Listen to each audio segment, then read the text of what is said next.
but it doesn't necessarily mean the top proposal will get funded. Meet Wade Amos. He's a professor, engineer, and a government SBIR and STTR proposal reviewer. He's reviewed over 200 SBIR and STTRs for the Departments of Energy and USGA, scoring them and recommending which ones are worth funding.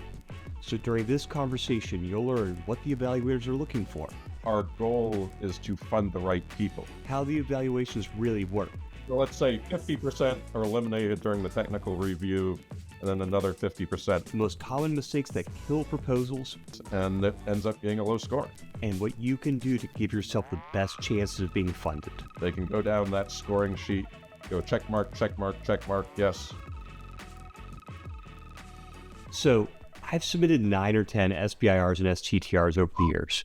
And basically, as soon as I hit send, it's like a black box until like 9 or 12 months later, I get an email saying that I won or lost. Could you help us just understand what's going on behind the curtain?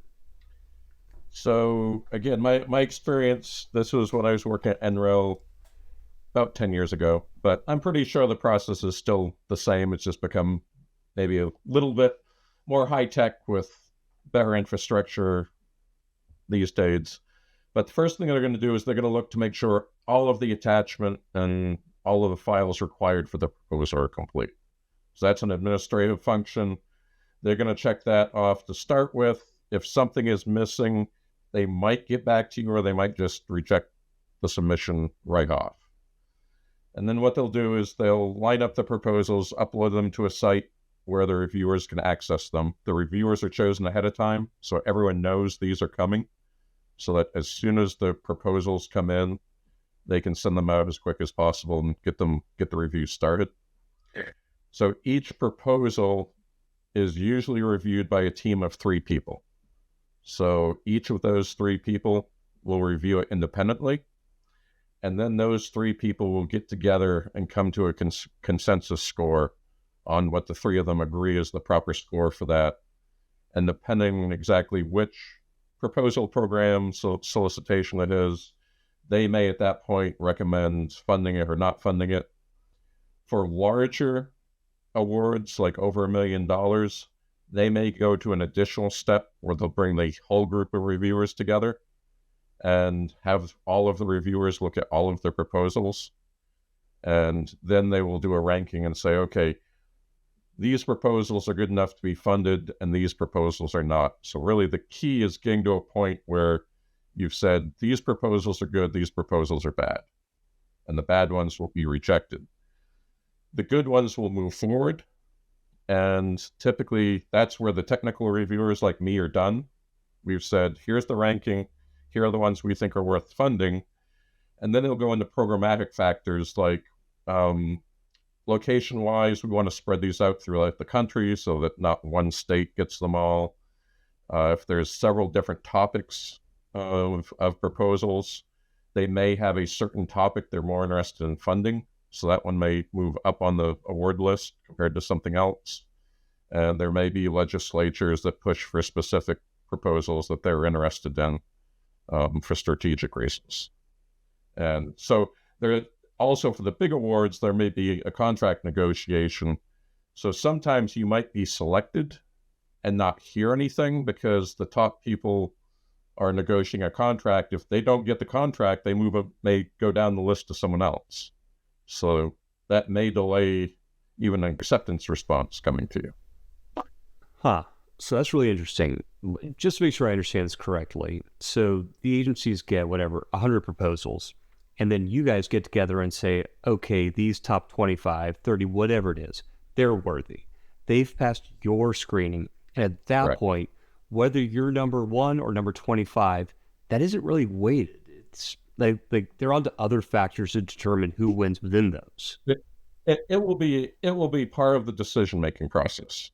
But it doesn't necessarily mean the top proposal will get funded. So they will look at it and say, okay, here are the top 3 proposals for this topic, and we want to make sure that one of the Midwestern states gets one of these proposals. Okay, here's a Midwestern one in the top 3. Interesting. You spoke about the 3 evaluators. Like, how are you chosen? And were you chosen specifically because of your technical background to look at proposals aligned to that technology? So let's say it's an SBR that might have 5 different topics. So they want to make sure they get a cross section of people that will cover all 5 of those topics. And they're also looking for reviewers that kind of have a broad background. They may be an expert in one of those 5 topics and have general knowledge in 3 or 4 of the others.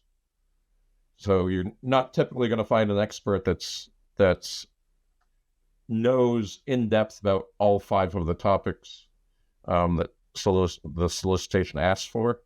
And that's really why you have 3 different people. Because what happens is you might read a proposal, you'll go through, you'll score it, you may have 1 or 2 questions because you're not the expert.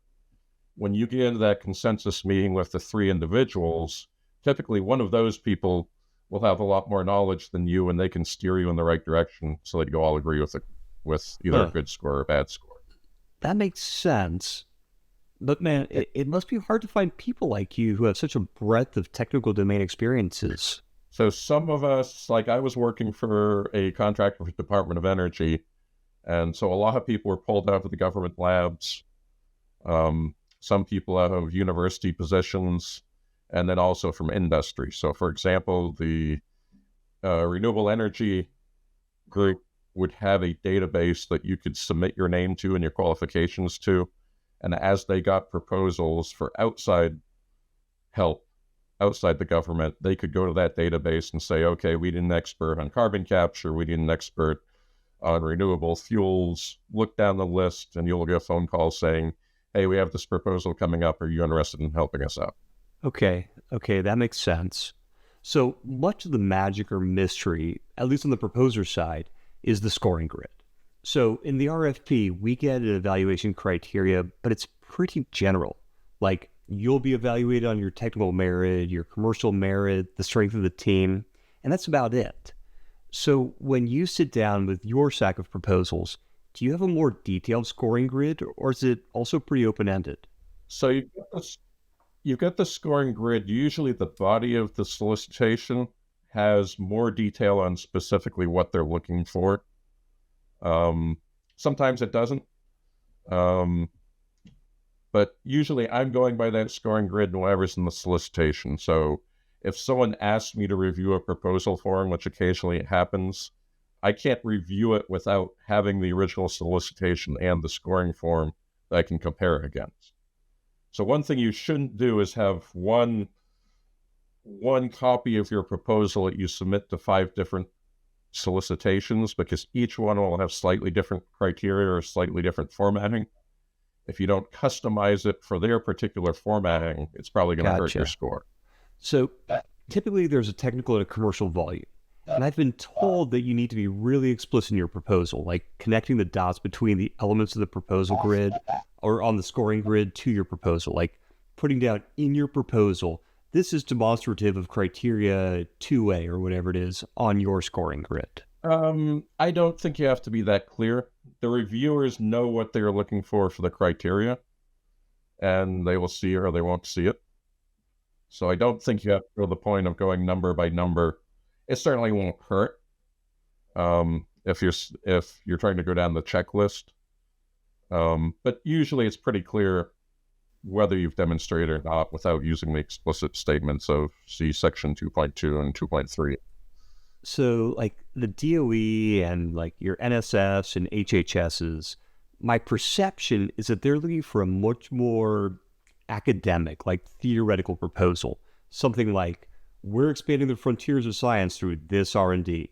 And proposals need to reflect that, like really highlighting the academic pedigree of your solution and also the potential for it. Whereas like the contracts-based agencies, like your DODs, your DHSs, your NASAs, I assume NASA, my sense is that they're looking for more discrete solutions to problems they have.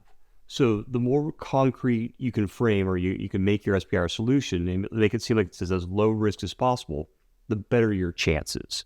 Like from your experience, is that accurate? I think it's really just seeing what's the intent of the individual solicitation. So if you look at SBIR, they're looking for innovation and they're concentrating on small business. So they're looking for commercialization also. So it's not a basic sciences approach. They want to see it help a small business to develop a certain market. I agree with you. For example, I've participated in and looked at some DARPA proposals in the past. I haven't done a lot, but those are more of the second category where you're solving a specific problem and you want to show that you have knowledge of that specific problem and can solve it. So I agree with you, but it really depends on that particular solicitation and what department it's coming from. So I agree with that. Okay. In general, are your observations applicable to phase 1 and phase 2, or does the evaluation change? So the grading in phase 2 is the same, but most of the time you are provided what they proposed in phase 1, so you can see what they proposed and compare it to what they're proposing for phase 2. And what you're looking for is, did they make progress? Now, generally, these reviewers are either real-world lab people, real-world industry people, so they know stuff doesn't go 100% correct all of the time. They know there's hiccups, they know there will be problems, and what you're really looking for is forward progress. So if you don't hit 100% of your targets from phase 1, that's okay as long as you're showing that you learned something, you're improving on it, you're moving forward. It definitely works better if you hit all your targets in phase 1, but don't be discouraged if it's not. And so then you're looking at, okay, they learned this in phase 1, they're going to work forward with this new information in phase 2. That's great. That's what you're looking for. And in general, if you evaluate the phase 1, will they try to get you to evaluate the phase 2, or is it just random? So some groups will. When I was with the USGA, they tended to have the same reviewers look at it because you were familiar with phase 1. You were looking for specific things. Did they do those specific things you were looking for? Same thing if someone resubmitted a proposal, they might send it to the same reviewer. But often it doesn't happen. Often you just can't get the same batch of reviewers over and over. They may have moved to different jobs. They may have left the government. So there's no guarantee that the same person will get it. And so again, it's one of those that varies by department and who's providing the funding. Makes sense. And sorry to jump around, but one thing you said made me think of this.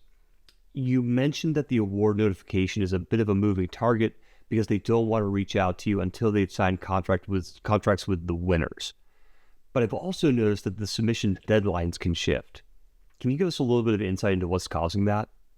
So often what happens if you've got, say, a solicitation with a deadline of November 1st, you might see an announcement that we have extended the deadline for another month. And sometimes it will go as far as to say, we are looking specifically for more submissions in this area. So imagine you had a pot of money for $5 million and you were expecting 50 submissions or hoping for 50 submissions, and you only got 5 or 10. Or it was 5 different research topics and all of the submissions were only on one research topic. Then they'll often extend the deadline because they want to see more proposals coming in. Now, if you're writing proposals, that may be a good sign because that typically means they don't have enough proposals. It's a smaller pool of applicants. Your odds of getting one of those might go up. They may not tell you specifically which topics they're looking for, but it's a good sign they are looking for more proposals since a fairly small group of people you're competing against. Hey, quick aside from Wade's amazing insights on how the SBIRs get reviewed. If you're looking for another way to figure out what it takes to win, consider going to Inevitable Defense. They have an amazing marketplace of winning SBIR and STTR proposals that you can buy access to so that you can see what good looks like. They have proposals for open topics, TAC-FIs, and the regular SBIR and STTR proposals from across agencies. To check it out for yourself, take a look at the first link in this video's description. Now back to Wade. You're touching on something that I've thought for a long time. What are the baseline chances of winning? Do you have any reflections on the average number of proposals per topic? Or is that even the right way to think about it? So, well, the way to think about it is usually the pot of money is set. So it might be $3 million, $5 million, $10 million in total awards. And SBIRs STIRs tend to be on the smaller end to start with. They may be a few 100,000. I don't know what the upper end is. I think they're still under 1 million these days. So maybe they're targeting 20 or 30 awards. Their goal is usually to have, say, twice as many acceptable applications as awards. That way they can pick and choose specific ones. So say if they're trying for 20 awards, they want to end up 40 people that made it through the technical review, and there may be another 40 that were rejected. So directionally, it's like 25% win rate? Well, let's say 50% are eliminated during the technical review, and then another 50% may disappear depending on programmatic factors. Now you may have one proposal where there's a small number of applicants, and as long as they're all good applications, 4 out of the 5 people get it. But another time you may have 1,000. For something small like SBIR, you could have hundreds or probably even 1,000 submissions. I know that that's been a big thing over the Air Force's open topic. Like, their aperture is so wide open. They're just getting an insane number of proposals. But I'd actually love to dig into the first, the elimination tranche. So you said that the first, let's say roughly 50% of proposals are being eliminated there. Do you have any reflections on what factors are driving the elimination? So the first one is not following directions. The biggest thing you can do is look at that scoring form, look at the requirements, make sure you have hit all of those topics. So if they are looking for letters of support, are there letters of support included? And that can be as simple as a letter from a university saying, we are aware of this project and we look forward to supporting it. The next better one might be more specific, like they will be using our electron microscope for some of the research. We have provided them access to this facility and a technician 3 hours a week to support the project. And one thing that really helps a proposal is someone who is willing to provide cash sharing support. Really moves you up on the proposal list, because people who are putting cash towards a project are very likely to hope the project will succeed. Right. So it sounds like the best letters of support say, we support it and we're putting up some cash. Second best letters are saying something like, we support it and we're going to provide some in-kind support, like infrastructure or whatever. And the worst letter of support then is them just saying, hey, we think this is a cool project, we wish them well. Is that about right? Right. But what you would not want to do, for example, is say you're working with a local municipality and there's no letter in there from the municipality saying they're even aware of this project. So that, and when that's required, that's typically a 5 or 10% of your score. So if nothing is included, there goes 5 to 10% of your score. Another thing is facilities. And this is really where the big universities, the proposal mills will say, may have an advantage, because they may already have all of the lab space, all of the technicians, fabrication shops that can support a project, where a small business that doesn't have those facilities would be a disadvantage. Now, you can put into the proposal, hey, we're going to be buying some equipment. But if you're going to do that, as a reviewer, I'd want to see, hey, do you have a quote on that equipment? Do you have experience running similar equipment? Have you put something into the schedule and the budget for how long it will take to install it and get up and running? Because I don't want to look at your proposal and say, it's a 2-year proposal and it's going to take you 1.5 years before the equipment is even up and running. And then the other thing is, we do look at those budgets. Sometimes people don't think the reviewers look at the budgets. They're just looking at the technical discussion. It's something that I spend at least, I'd say at least 10 or 20 minutes going through and saying, how many hours do they think this testing will take?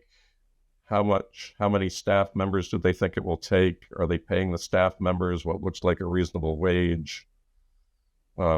And all of those can affect other parts of your proposal. So for example, if you don't have enough hours in there for the testing that that you're talking about, that can affect you on your experimental plan. It can affect you on your budget.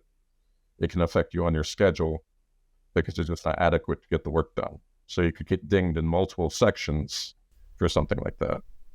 So it's funny. I've actually been redacting a lot of proposals recently for inevitable defense. And it's exactly what you're saying, which is that the NSF in particular, the level of rigor that they're putting into their work plans, like the proposals work plans, like they're going all the way down to the specific assays and the specific chemicals that they're going to use on this piece of equipment. It's like a really comprehensive work plan. Like I'm more of a DOW, DOD, SBIR guy by background. We had to write an SOW, but it was nothing like what I'm seeing in these NSF proposals.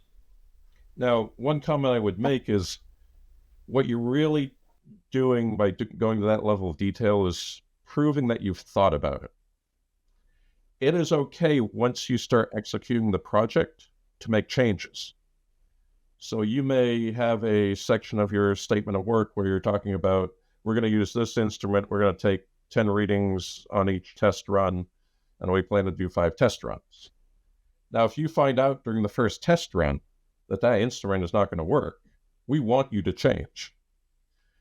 So you don't necessarily have to follow the proposal. And I've gotten this when I've provided the feedback to people writing proposals. They're like, well, we don't want to provide too much detail and tie your hands and be stuck to doing that procedure. I said, you're allowed to change it once you're in execution. But what they want to see is that you thought through it enough to convince them you had a plan to start with. Yeah. It's funny that you say that. Like, I've been really impressed over the years by how willing my SBIR PMs have been to change the SOW exactly the way you're describing. Like, I was one of those people that had the anxiety, and it turns out for not. But I think one of the things that this is making me think of, like, you're talking about the credibility and the ability, and where some of the SBIR mills may have an advantage is in having the infrastructure. From your perspective as a reviewer, if my institutional partner is whatever, MIT versus Slippery Rock, like nothing against Slippery Rock, but does the prestige of the institution that I'm partnered with matter? I don't think the name matters. It comes down to if like I was at University of Maine, discovered they have an incredible surface science laboratory. I never knew about it until my senior year in college. They weren't a big research university like MIT, but they had the specialized lab with a specific purpose. If you have a small university that is not well known, but they have that expertise and that equipment, that's fine. That's what the reviewers are looking for, is the expert and the facilities, not necessarily the name associated with it. Makes sense. And so sort of dovetailing on that last question, like the perception I've always had is that if you want to win at some of these agencies, like especially the NSF, you have to have a PhD. Like, is that fair? I would not say that. Now, it probably depends on who your reviewers are. I'm not a PhD, so I'm not looking for someone with a PhD. What I will say is a lot of the times, if it is something extremely specialized, PhDs have spent a lot of time gaining a lot of knowledge about something specific. So let's say it's a proposal to do genetic engineering for cancer research, and that is what the person's thesis was in to get their PhD. That person is going to be highly regarded and scored high on their credibility and knowledge of the topic. But if that person instead has their resume associated with, I'm growing algae for biofuel, that PhD is not going to do anything for them because it's the wrong topic. So I wouldn't put the emphasis on the PhD. The emphasis is on, does that PhD have the right experience? And if that was their research area, they probably have more experience than anyone else in the room. Yeah, totally fair. Taking just like half a step back from the specifics of the evaluation process, given your years of experience and hundreds of proposals reviewed, do you think the right companies and the right proposals are winning? So really, when we look at it as reviewers, we view our job as to get rid of the bad proposals. And I think we do a very good job of getting rid of the bad proposals, the people we don't think can execute, the people who did not put an effort into writing their proposal, which makes you think they may not put effort into executing the proposal. Um, we know that not always the people we want funded get funded. We accept that. That's how the process works. Some of what people don't understand is when you get into these proposals, some of it is also the intent to say grow an industry or grow industry in a specific region. So you may not be, the person with a proposal to increase production of a certain part needed for a military satellite may be in the backwoods of Oklahoma, and they want to build that industry in that section of the state. They may not have the best proposal, but because people want to build that industry in that location, it will get funded over, an MIT proposal that may have got a slightly higher score. But ultimately, a group of reviewers said, it's still a good proposal. We will not be unhappy if it gets funded. And really, when we're deciding what should get funded and what's not, they explicitly ask us, here is your list showing the people that you think should get funded. Do you have any concerns of any of these getting funded? The answer is no. That's what our job is, to say they are all good enough, worthy enough to be funded. The ones that aren't, we've gotten rid of. I was curious. Typically, you'll get feedback whether you win or lose. So is that distinction called out? Like, when I've gotten my feedback, at least the DOW, I can't say that I've ever seen that. Like, we'll get generalized comments, but not whether we made it past the technical review.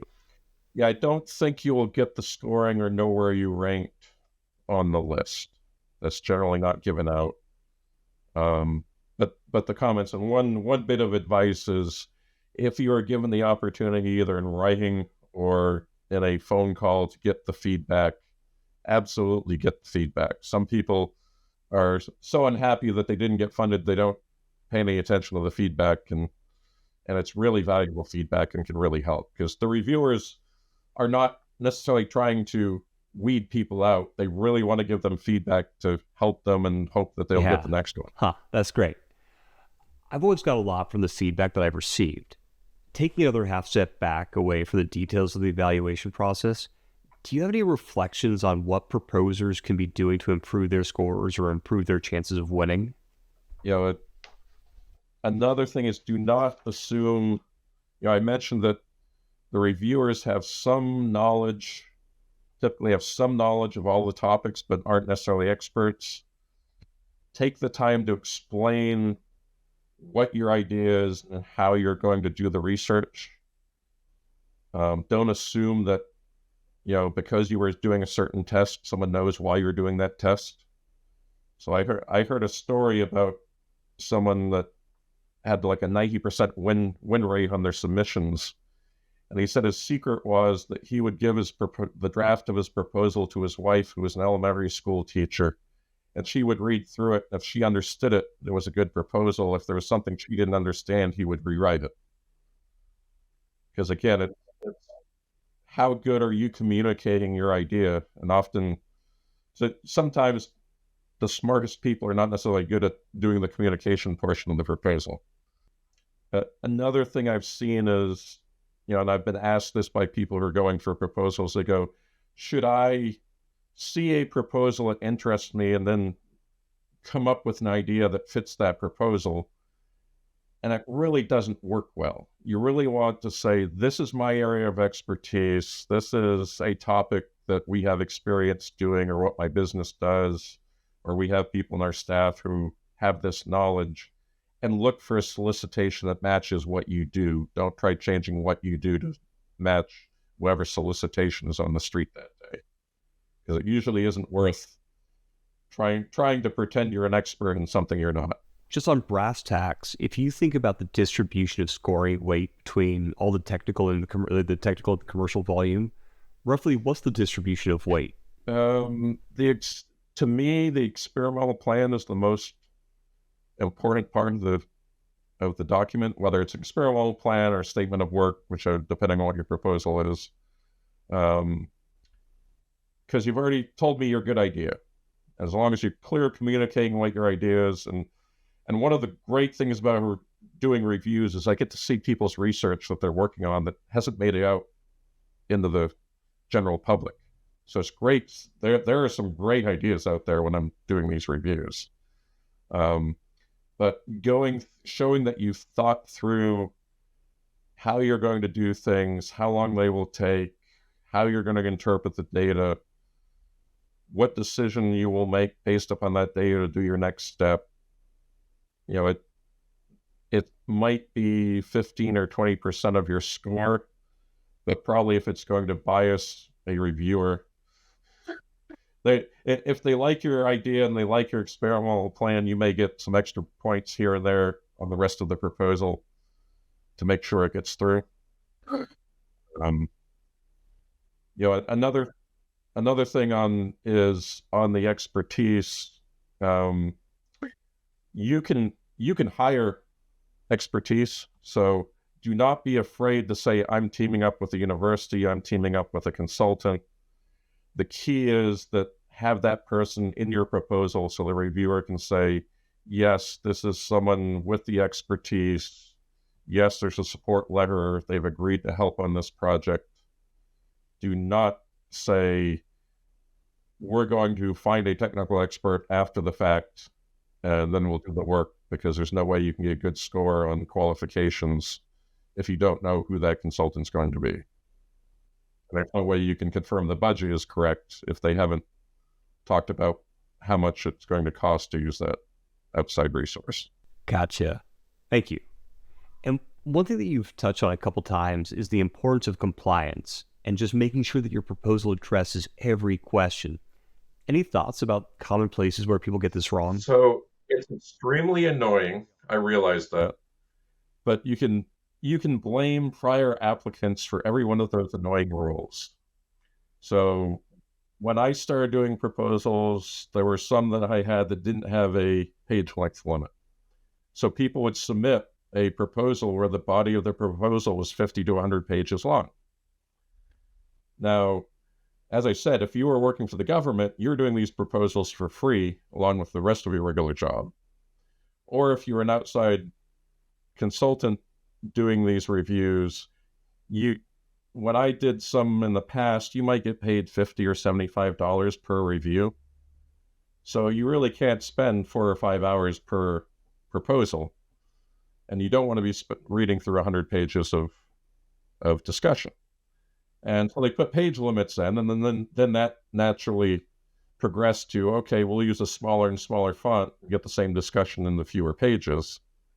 And that created logistical problems on the administrative side, because if you were photocopying or scanning these documents in, then the font was too small to read, or the legends on the graphs were too small to read. And a reviewer, when they have limited time, is not going to work to read it. They will basically just say, if I can't read it, I'm going to give you a low score and move on. And then, like, I know one thing that's gotten more and more detailed is budgets. And that's because I mentioned that if I look at a budget, I want to look at how many hours are being spent, how much are you paying your employees, does it look like a reasonable labor rate? If you've got to buy lab equipment, does the price of the lab equipment look right? I might do a Google search real quick to say, is it a $10,000 piece of equipment or a $100,000 piece of equipment? I don't care about being exact on, but are they in the right magnitude in their budget? And if someone just puts in a budget that says task 3 is $300,000, you can't go into that detail and say, yes, they have adequate staff, they have adequate money for their equipment, and you'll just give it a low score. And so what that forced people to do is break out those costs so a reviewer can look at them and say, yes, these costs make money. These costs make sense. So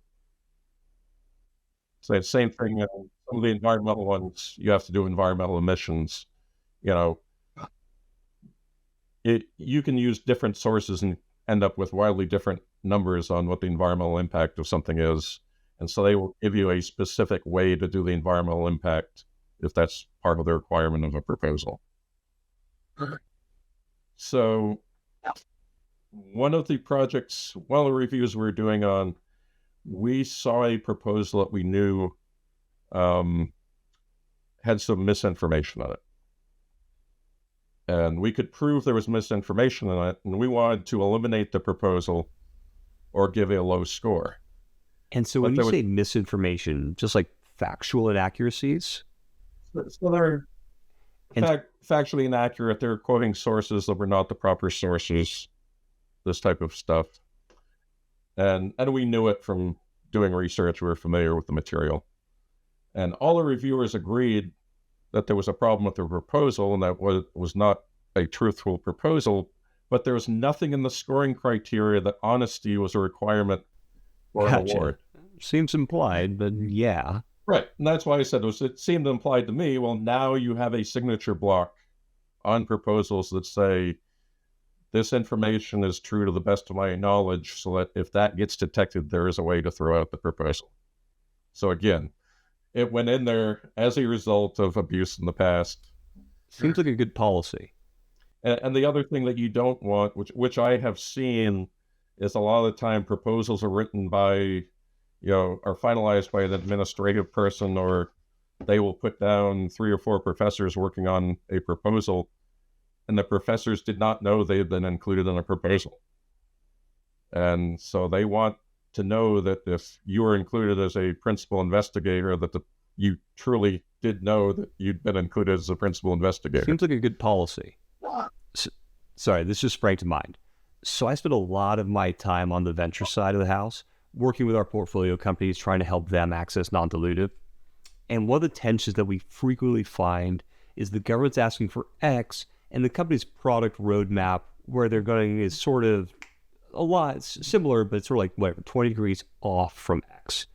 Maybe they're trying to try to achieve the same outcome as in the SBIR, but they're approaching it in a different way than the topic suggests. So, like, how much wiggle room is there for a company to propose something outside the scope of the SBIR as written? I would say there's a slight chance it might make it through if it's a good idea. So, for example, if you had a technology that had 2 different uses, and one of those uses was in line with the solicitation, and the other use might be the true use you want to use it for, that would be okay. That would get funded because you are still meeting the intent of the proposal. But if it was asking for, say, methanol to be produced, and you want to make, if you want to produce ethanol and your proposal makes ethanol or JP8, then it might be a good idea, but if it doesn't meet the intent of the solicitation, there's a pretty good chance it wouldn't get funded because it doesn't meet the criteria. It's worth a try, but it's probably low likelihood to succeed. That's interesting. And thinking back to one of our own wins, which was from DARPA, like the STTR was to help them accelerate their acquisition cycle. Basically, the solicitation said that they were trying to solve a speed issue. And they implied that the method that they were looking for was like an ML black box type solution where you stick all the proposals in one side, and the black box tells you whether the proposed fee that was in the budget was reasonable or not. We kind of said, okay, we're going to do that, but we're also thinking there may be some more process innovations that might address it. And we were lucky enough to win the phase 1, and we developed a good relationship with our PM who had sponsored the topic. And then the phase 2, our proposal was heavy on the process improvement side. That was great because the government worked with us to align with our interests and theirs. But I mean, in your experience, are we a one-off, or have you also seen this opportunity to shape the government, evolve the government's thinking about the R&D to align more with what you want to do for your startup? What I tend to see over on the technical side, so say with the DOE project, Department of Energy, you might see a proposal come in, it doesn't meet the solicitation criteria, but it's a very good idea. It may get steered to a different pot of money to get the funding. So, for example, my example that, you're trying to make ethanol, but someone submits a proposal for methanol. Different chemical, very good proposal, doesn't meet her solicitation, but hey, $2 2 doors down in the hallway is the guy that might be interested in this. I'm going to hand it off to him, and he may have a different pot of money and go back to the guys and say, hey, we're really interested in your technology. And that's the way they would handle it. So it's making them aware of it, but it might not get funded by the original solicitation. It's great that it's happening, but the little operator in me is thinking that that sounds like a lot of time. Like the handoff to happen, the new PM to read it, them to publish something, find the budget. Like so awesome that it's happening. I think I wouldn't rely on that as a startup founder who's strapped for cash. So one of the statements, but one of the groups when I was doing a peer review, when they got all of the group of reviewers together, they made a statement and they said, this process is meant to be efficient, or this process is meant to be fair and non-efficient. And so that was part of the explanation of why it takes so long, is you don't want a lot of politics coming into the technical review. You want to give, the smaller universities a chance against the bigger universities with more name recognition. You want to go through and do a fair review of the proposals, and it does take time. So it's very hard to get both the fairness and the efficiency together at the same time. How much time do you typically spend on a proposal? So I would probably do 2 to 3 hours per proposal on the initial review.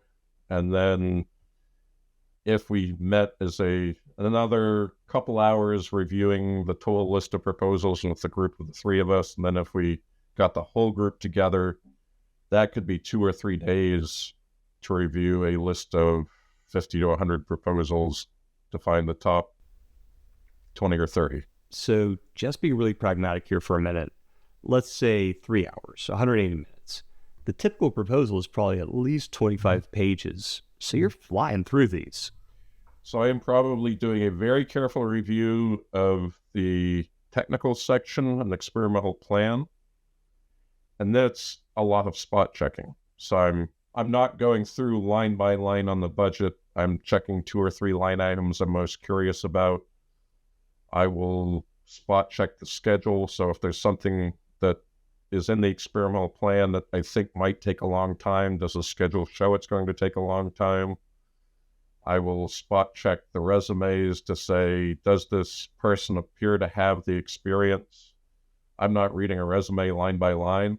I'm looking to say, if this person is going to be building a pilot unit in their lab, has the person ever done something similar to this? Letters of support, I'm looking at them to say, are they just mentioning the project? Are they providing any cash up front, or are they completely missing? If something is talked about in the experimental plan as having a project partner, is there a support letter to go with it? So yes, so the technical part I'm reading very carefully, and then it tends to be spot checking for information on the rest. If I don't see the information, I might have to slow down and look for it. If it's very hard to follow a technical discussion, I will be honest, I've read some technical discussions where after 2 or 3 pages, if it's not good writing, I will skim the rest, and it ends up being a low score. Yeah, that seems that actually seems exactly right to me. That's very pragmatic and really helpful for anybody listening to this, which basically means you need to be concise. Like, you need to write with the assumption that the person reading is reading fast. So clarity, have signposts, help the reader understand what you're saying. Even though it takes you 100 hours to write it, the reviewer isn't spending 100 hours reading it. Unfortunately for the applicant, they go through a lot of work to make the reviewer's life easier. But that's how you get higher scores, by making the reviewer's life easier. Having the information right there, clearly available, they can go down that scoring sheet along with the definition in the solicitation, go check mark, check mark, check mark. Yes, it's all there. You get the 10.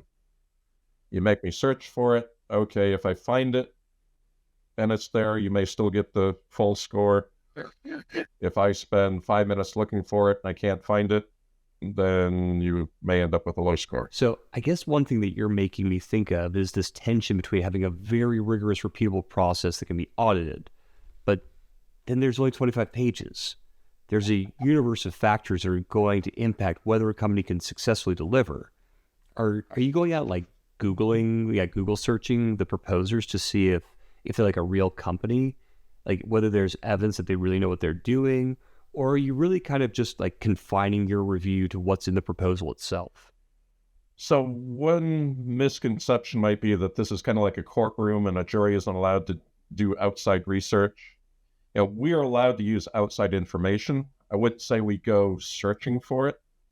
What generally happens is you get a proposal, they have a good idea, they have a good experimental plan, and maybe they didn't do a good job writing up their qualifications or writing up their facility, but one of the reviewers knows the person's work or may even personally know the person or has seen their facility and knows that they have the expertise and facility to do this project. We may incorporate that into the score and say, okay, they didn't do a good job in the proposal, but we know that they have this expertise and give them an extra point or two somewhere, because ultimately our goal is to fund the right people. If we have the information that this is the right person and they didn't do a good job communicating it in the proposal, then we may add a couple points into either the qualifications or facility if we have firsthand knowledge that it was missing, but they have the expertise.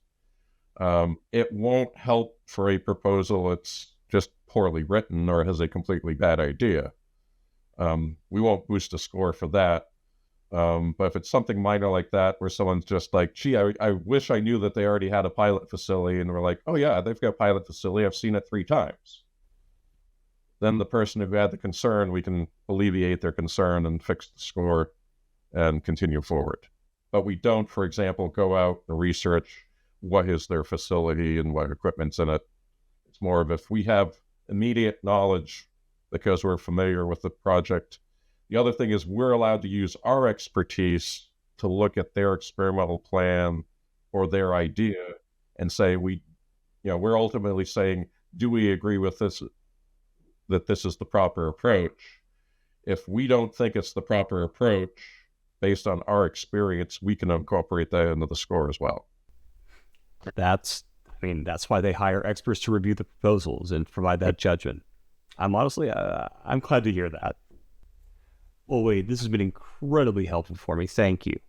Any other things you think the applicant community should be aware of? So every proposal I've seen, one of the criteria is you are not allowed to back charge the project for any money you spent preparing the proposal. So whether it's your own staff who are spending the time putting together the proposal or an outside proposal writer, I have never heard that you cannot use a proposal writer to help you write or review a proposal. It's just that you cannot use money from that project to pay them. So it can't be an award or a payment toward that project. So you could view it as a cost of doing business, and it's in your overhead for whatever your main business is, but it can't be charged to the project that you were awarded. And one thing to say is most of the reviewers enjoy this process. It takes time, but the researchers are hard, and so they like seeing what people are working on. They like, seeing, some of these names may be people they recognize. Some of them may be people that they've never heard of. And, when they're done, they will go look and say, hey, what's this person working on? And you will probably never know who the reviewers were that worked on your proposals, because they don't want to, no retribution or people getting mad at them. But it's not someone trying to, that's against you. They really do want to help you improve your proposals. If you didn't get accepted, and they really want to see some good proposals that can put the good money to use and improve things, build an industry, build the economy. I've been in this ecosystem for like 10 or 15 years. I've proposed a lot and I've won some. I don't think I've ever had such a transparent conversation with a reviewer to understand what's happening in that 9-12 month gap between submitting and getting a decision. So thank you. Yep, you're welcome. Hopefully it helps you and some of the people listening to you. If Wade got you excited about winning SBIR dollars, but you don't have the right tech, check out our interview with Yuri Lopez about how startups can license mature technologies from the national labs.